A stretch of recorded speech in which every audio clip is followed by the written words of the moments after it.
All right, welcome back to another video. On the last video, I mentioned that I was going right into doing a wheel and tire swap on the new 23 base Bronco. We're gonna go from the stock, I believe these are 32-inch stock tires, to a full 35-inch tire. These are basically the spec wheel and tire from, like, say, a Ford Raptor, F-150 Raptor pickup.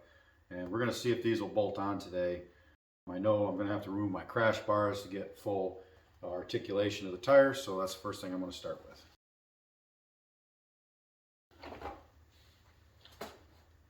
All right.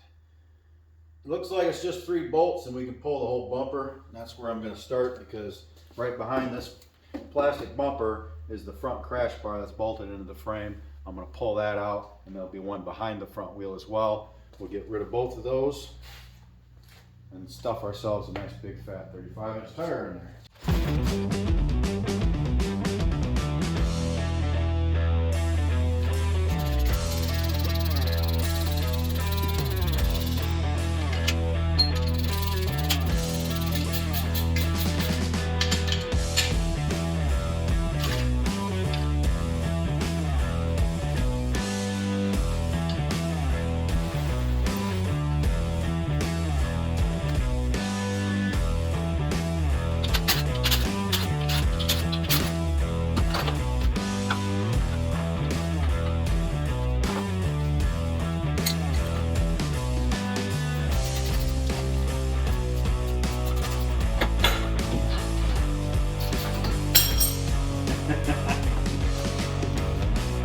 Okay.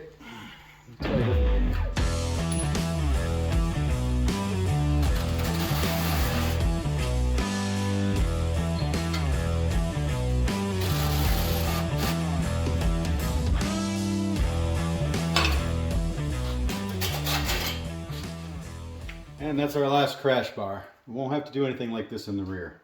So we take the tire off in the back and put the new one on, and that's all there's going to be to it. You know, while we're under here, let's take a quick look at this. So the first thing I'm going to do, like I say, first thing I want to do with this after doing lift or tires is do a lift, just a minor ride height adjustment. Not going to be adding any suspension travel just yet. That's the ultimate goal here.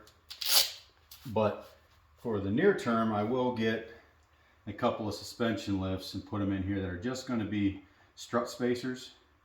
I'm going to try a couple different kits with varying heights, and then I'm going to flex out the suspension fully without the stabilizer bar connected, the anti-sway bar, and then check for binding in the CVs, tie rods, inner tie rod joint going into your box at full lock left and right, the upper ball joint, and if anything is binding, I'll either reduce the amount of lift or put a limiter strap in to keep all of the running gear in here safe. Eventually, I'm probably going to change all of this, I'm guessing, once I do my long travel kit. But there's no reason to damaging anything in here. And if you were to put a spacer kit in there and it caused failures due to binding in your CV shafts or your tire rods or whatever, you can't ask Ford to warranty that for you.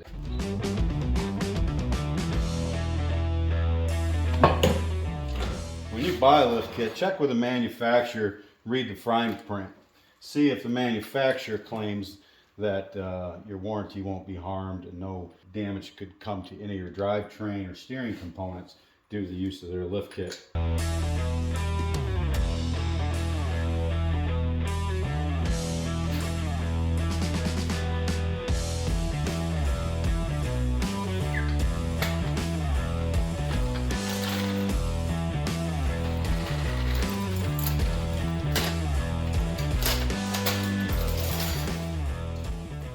Okay, there we are. I got the 2 front crash bars out on the passenger side front here, and I've got the 35 mounted up. Since I ordered these wheels, I had completely forgot, or I've missed something, but this is not the same bolt pattern as the F-150, which I think is 6 on 135 millimeter. This is slightly larger and it has smaller studs. I think the F-150 has 14 and I'm guessing these are 12 millimeter. But I did order the right rims. So these rims actually have both bolt patterns and they do fit. So when I first went to put it on, I'm like, oh wait, because I put it back into the same lug holes where I've been using it according to the wear pattern. And I'm like, oh, this isn't matching up with my memory, but turns out it worked out. I did have the right bolt pattern. These wheels are Warlocks made by, oh, who makes these? I can't recall now. We're good to go here. So I'm gonna go ahead and go around the truck and get the rest of the crash bars off the other side and get the tires swapped out, get the bumper back on, and then we'll get it outside and see how she works and check all the clearances actually before I pull it out of the shop. I'll make sure that there isn't going to be rubbing anywhere. And then once the weather gets a little nicer, right now it's just a mess out there. We'll get out and we'll flex it out all the way and make sure that it isn't going to stuff into anything in the stock format. The next thing after wheels and tire package for this is going to be a lift kit. I've already got a couple lifts coming for it, and I'm going to do a little review video on those lifts and see how that does for it, and also talk to you about the ramifications of installing a spacer lift on your coil springs. That's where I'm going to start, just to give us some clearance. I don't want to go so far that I risk binding CVs, ball joints, or putting any binding load on the steering rack or tie rods. So that's where we're going to kind of tiptoe into a little bit of lift on this, just to get a little extra clearance for some clear some obstacles that we're planning on checking out very soon with this truck. After that, we're going to be looking at a locker, because this truck does not come with a locker. I'm going to start with a rear locker. Got to make a decision on whether we're going to do a selectable locker or an automatic locker. One thing to note, I didn't realize this until I got my truck, but according to the internet, the ring gear is welded to the differential in the back of this thing, to the spool. So you got to replace the whole unit. So it's not a matter of just slapping in a locker and then rebolting your ring gear to the locker and then adjusting your lash and all that. Whole new unit's going to have to go in it. So that's something to think about if you're planning on doing this with a base or a non-Sasquatch model. And honestly, if you wanted to do all the stuff that the Sasquatch has, the lockers, the gear ratios, and the tires and wheels and the suspension system that you get with that, I've done the math on it. You can't beat it for the price. When I priced it out, it was something like $4,700 on the way I built it out over a base model, I believe. Yeah, that was just a base Squatch, just adding a Sasquatch to the base model with a 4-door and the V6 automatic. And it was like, I want to say it was about $4,600, maybe $4,700 to add the whole Sasquatch, which is just a hell of a deal. You're not going to be able to do that. You're not going to be able to take that $4,700, take your truck to a shop, or even just doing the work yourself. You're going to spend that same amount of money. So it's a really good deal. I kind of wanted to go that route, but beggars can't be choosers. I had to jump on being able to just get one of these, period. So here we are. That said, I'm going to be scrapping the suspension, the axles, and everything on this at some point to build my own pre-runner. So that works out for me. All right, on to the rest of it.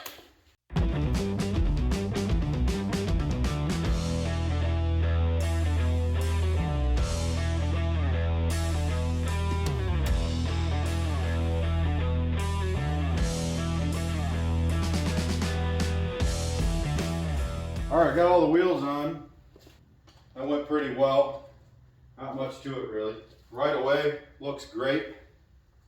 I've got, maybe a 2-inch protrusion of rubber over flare here. It's going to give it a pretty tough look. I do want to get full coverage on my fenders so that I'm not slinging rocks and mud up on my paint. Looking good, I like it. I'm going to slap the bumper on it. I'm going to check full lock both ways in the front end sitting here and just make sure nothing's rubbing.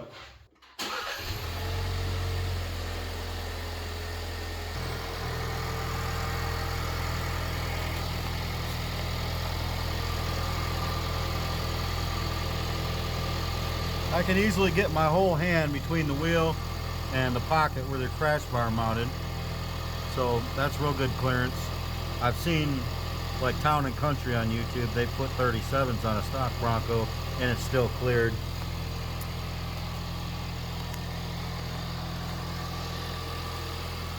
Everything looks good there. Let's see how we're in relation to our front crash bar pocket. About the same. Call it 1.5 inches.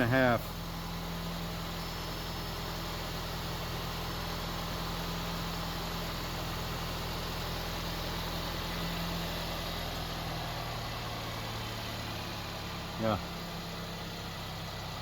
Real happy with that.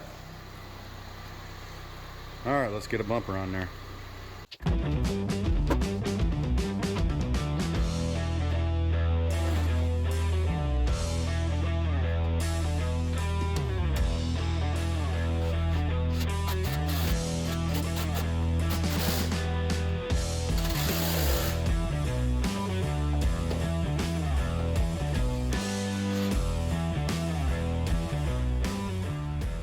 All right, let's take her for a ride.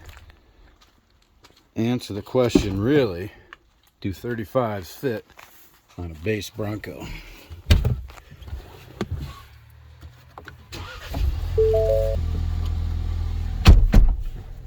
First thing I'm going to do is go full lock while rolling. Left.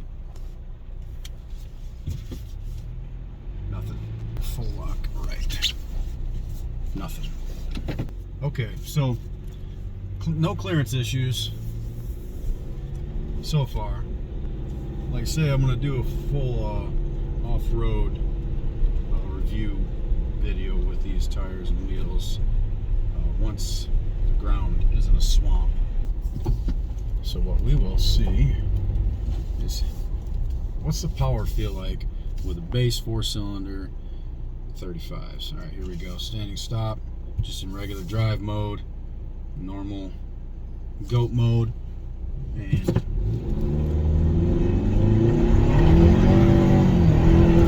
spinning the tires. Didn't expect that. There's 60. It's definitely slower. 35's definitely slowed it down. It's still not bad. Definitely live with that.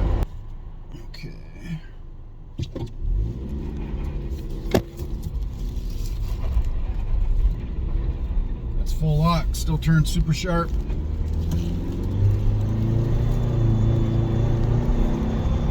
I suppose you could put it in sport mode and maybe it'd firm up the shifts. I haven't tried that. Let's try that. Okay. In sport mode. Oh, wow, that makes a difference.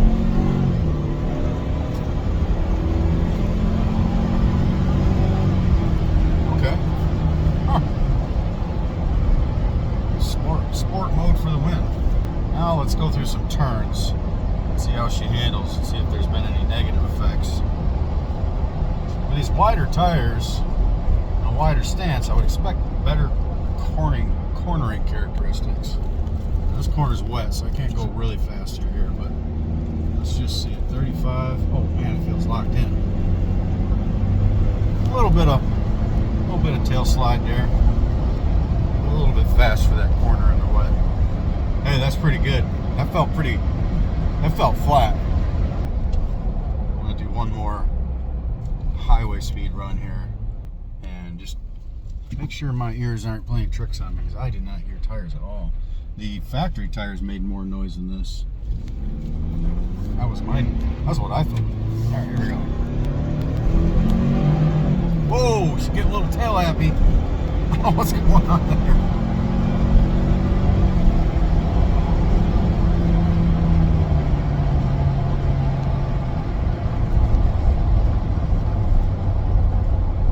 I don't know. Are you hearing any tire noise? I just hear wind noise from like the back half of the rag top. Wow.